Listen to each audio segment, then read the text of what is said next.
Welcome to Wesley Impact. I'm Keith Garner. Who do you turn to in tough times? And how would you react if you were told someone you love is facing dementia?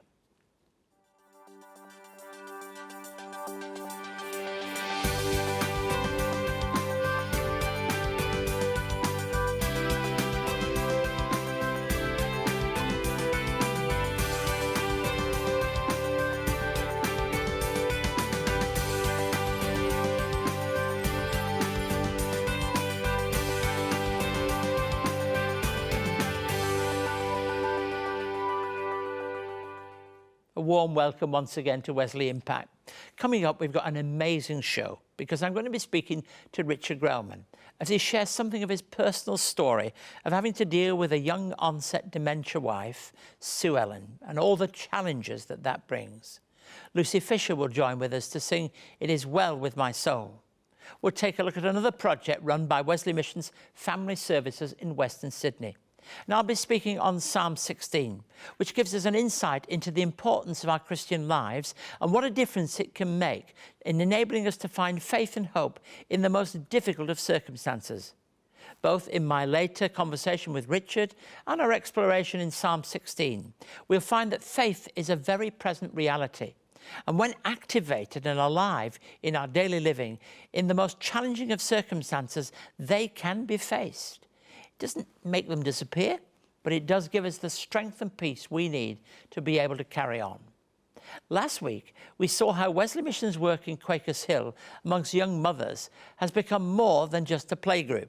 It's an opportunity for mothers from a number of cultural backgrounds to come together and share their common experiences. Today, we look at another programme run by our Family Services. As with Quakers Hill, it's essentially a mothers group, but this time the programme is adapted to suit the needs of a completely different group of mothers. Play in the Park is an opportunity for mothers from all walks of life to get together and build connections with each other while the children literally play in the park.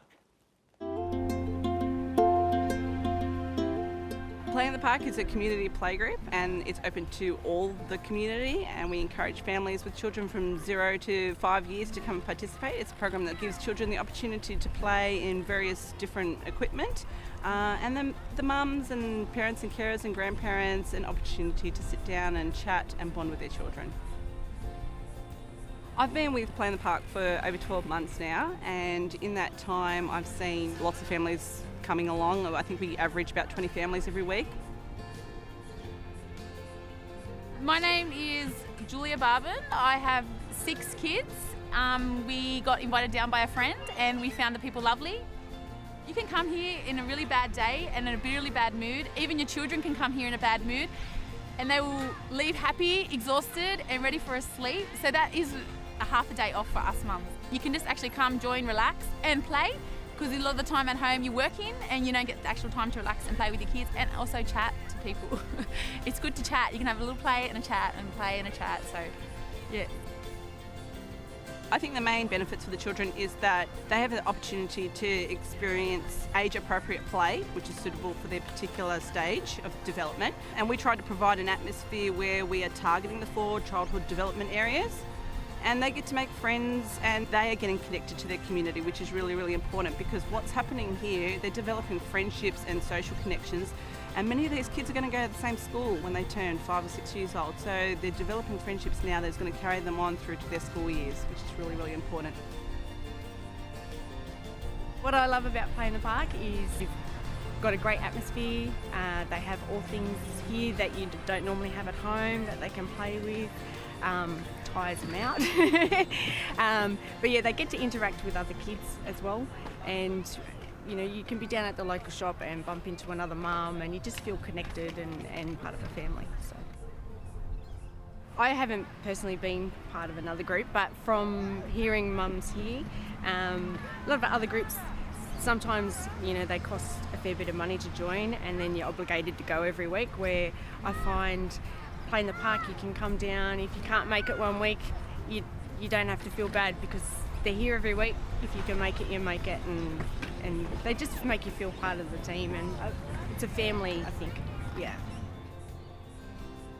What I love about the Play in the Park is that the community know that we are here. I really love that. And we are a referral point for families. Like, all the schools know we're here, the shops know we're here, and they send families down to meet with us. We had a family about 12 months ago that used to come on a regular basis, and then their kids went off to school, and all of a sudden the kids were going through something, so they stopped in here to get some advice and get a referral, because we're also connecting to other services, and we've got family workers at our organisation that we connect them with as well. I think for mums in the area, it's a good day out. You get to chat with other mums about everything and anything, and it's just a nice relaxed environment where you just come down, you can just sit down and do nothing, or you can get involved with the kids, bring morning tea if you want. You know, it's great. It's a really good morning to have.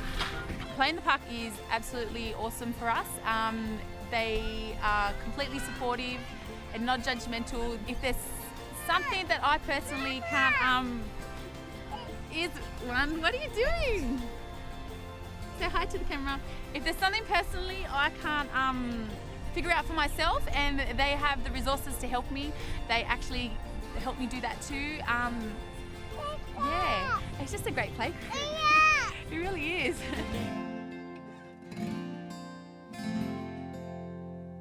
If you would like to see more of the work of Wesley Mission, visit wesleymission.org.au.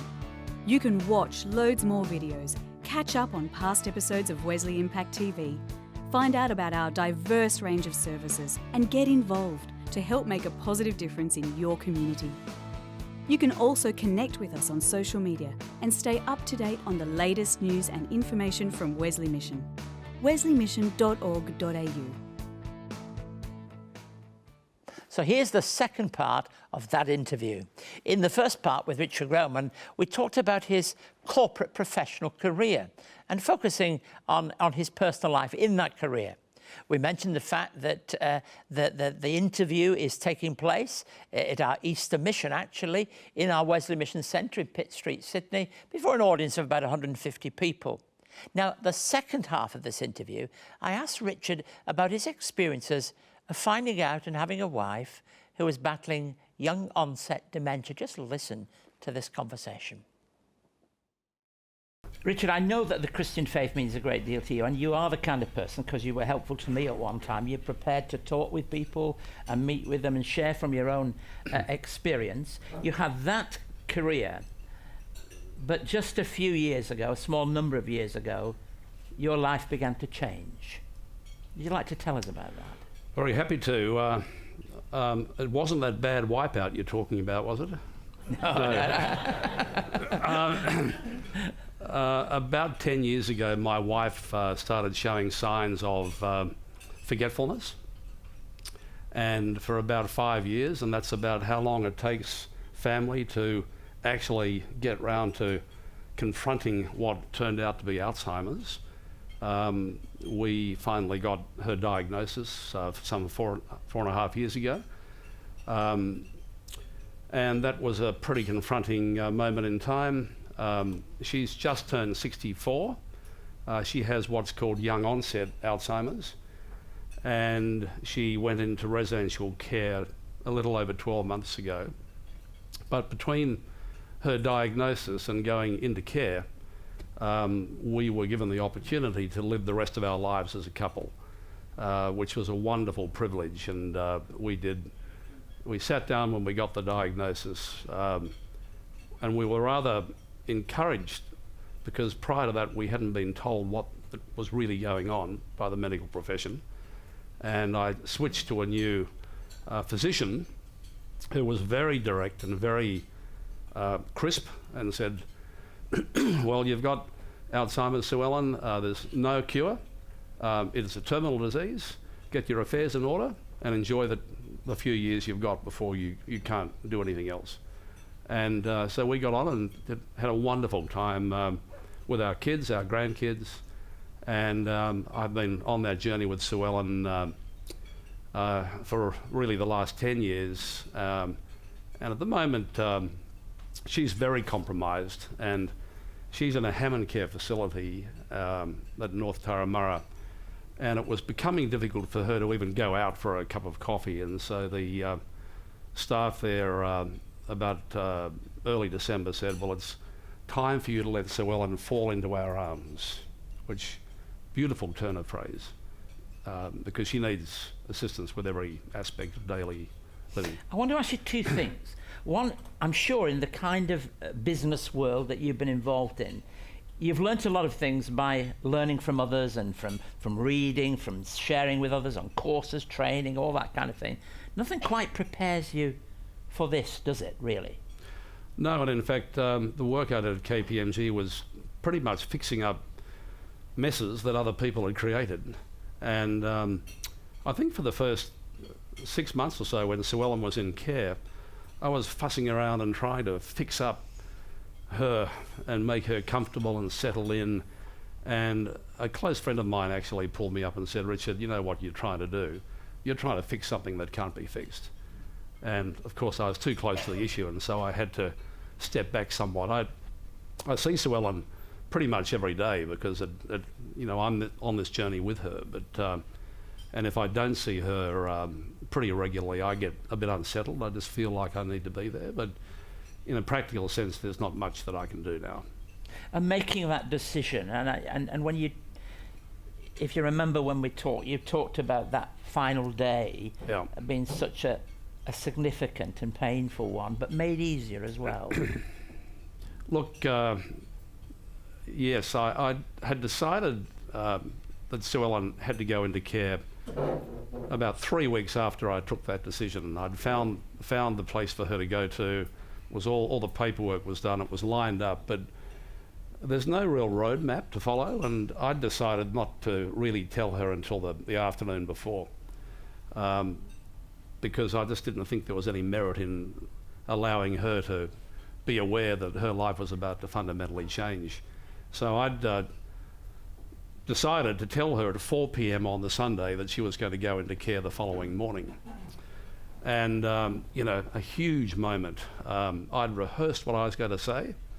I'd memorised the words because I knew it would be hard. And I got about... She actually came out from the back of the house and she said, I'm not doing very well, am I? At 3:59. So I thought the door was creeping open somewhat. I started my speech, got about 2 words into it, and broke down. And my wife, bless her heart, it's all right, Richard, we'll be okay. Don't worry about it.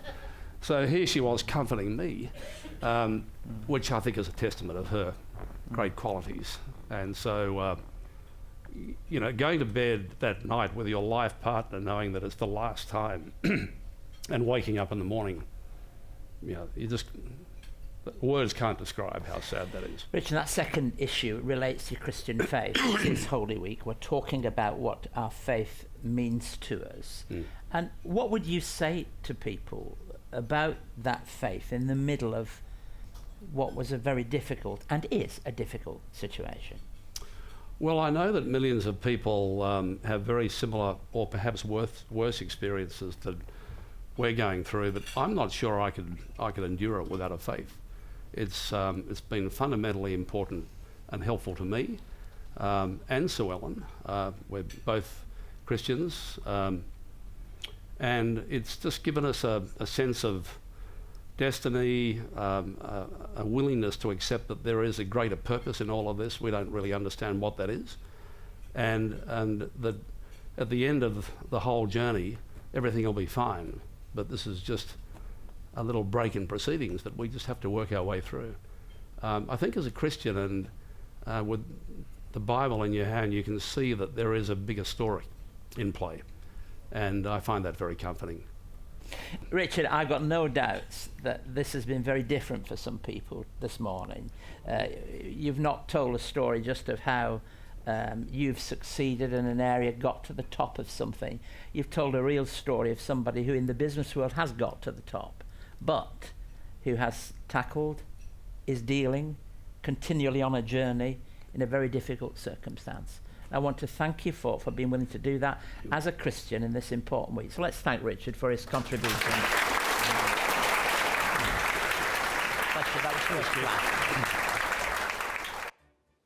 Wow, what a journey. amidst all that experience for Richard and his family, it's encouraging, I think, to see that Richard holds firm to his faith.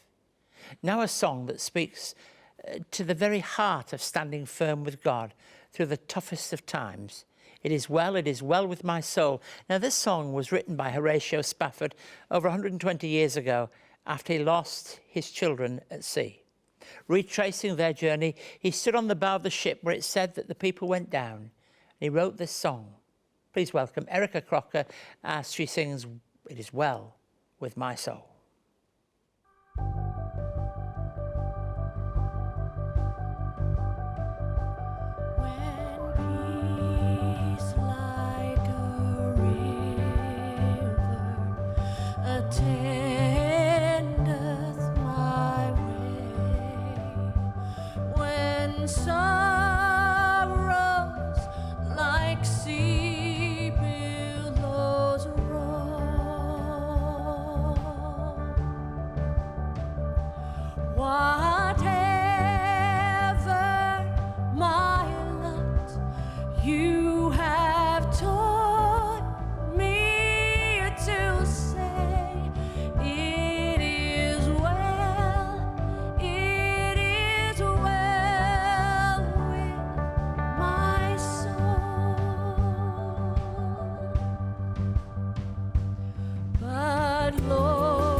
It's been 200 years since the first Methodists met in Australia. To celebrate 2 centuries of faith and pioneering care, CEO and presenter Rev Dr. Keith Garner takes us back to where it all began. But we don't begin here at the heart of London. We begin in a town in the north of England. In this fascinating narrative, Rev Garner chronicles the history of the life and times of the founder of Methodism, John Wesley. This fresh and thought-provoking documentary takes us on a journey throughout the United Kingdom, beginning in John Wesley's hometown of Epworth. John Wesley was born here on the 17th of June, 1703. This 1-hour DVD travels onto his education years and beginnings of social justice in Oxford, to his final years in London. For more information on John Wesley, the man and his mission, call 02 9263 5555 or email us at impacttv@wesleymission.org.au. Recently, I shared a series that looked at the Psalms. And today, probably because of the fact that we had that powerful story that was shared with my guest, I'm returning to the Psalms and want to read one to you. Psalm 16, verses 1 through to 11. Keep me safe, my God, for in you I take refuge. I say to the Lord, you are my Lord. Apart from you, I have no good thing. I say of the holy people who are in the land, they are the noble ones in whom is all my delight. Those who run after other gods will suffer more and more. I'll pour out libations of blood to such gods, or take up their names on my lips. Lord, you alone are my portion and my cup. You make my lot secure. The boundary lines have fallen for me in pleasant places. Surely I have a delightful inheritance. I will praise the Lord who counsels me. Even at night, my heart instructs me. I will keep my eyes always on the Lord. With him at my right hand, I will not be shaken. Therefore, my heart is glad and my tongue rejoices. My body also will rest secure, because you will not abandon me to the realm of the dead, nor will you let your faithful one see decay. You make known to me the path of life. You will fill me with joy in your presence, with eternal pleasures at your right hand.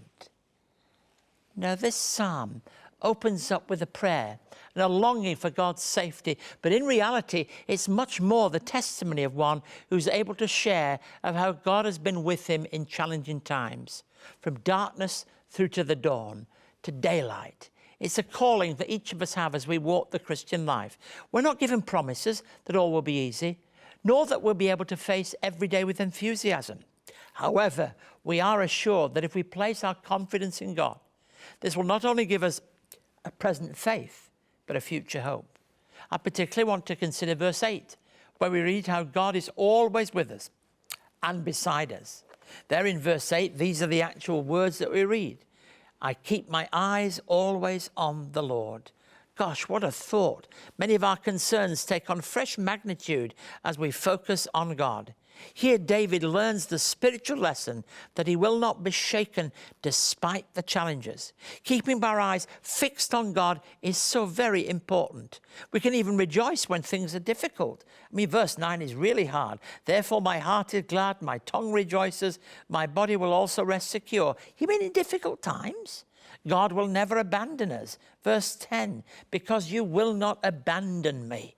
And he delivers us by offering us the path of life. You'll make known to me the path of life, and you'll fill me with joy in your presence. When huge storms hit our Australian coastline, or a terrible shock affects our personal lives, it's important to draw on the well springs of our faith. We nurture our relationships. We learn to live creatively, and we take as our inspiration the journey of Jesus throughout his ministry, and particularly in his cross. And the risen Lord is always with us. No one's going to take away all the bad experiences. As we learned earlier, they will come along. They may well be part of ordinary life in many different ways. But Richard has testified to the fact that God can be with him in difficult times. And so for you too, whatever it is that you have to face, we can be certain in the midst of all the things that might happen to us, that God's presence is there as we cast every burden upon him. If you would like to contact Keith and find out more about today's program, write to us at Wesley Mission, Post Office Box A5555, Sydney South 1235, or you can send an email to impacttv@wesleymission.org.au. On our website, you can catch up on past episodes of Wesley Impact, find out more about our work, read online magazines and articles, and connect with us on Facebook, LinkedIn, Twitter, and YouTube. You can also connect to Keith's blog and stay up to date on all of the latest news and information from Wesley Mission. wesleymission.org.au. And that word connect is the key. So please don't hesitate to connect with us if you've got questions or comments on today's programme, or if Wesley Mission can help you in any way. If dementia is part of your life, and if we can in any way help to, just don't hesitate to be in touch. Wesley Mission runs a number of hospitals, and we have some very competent staff who can help you and your loved ones on your journey. Our email address again is impacttv@wesleymission.org.au and wesleymission.org.au. Do join us next week on Wesley Mission Impact. Until then, I want to say thank you to Richard, but also thank you to you. And may God bless you, whatever your circumstance, whatever challenge you face today. God bless you.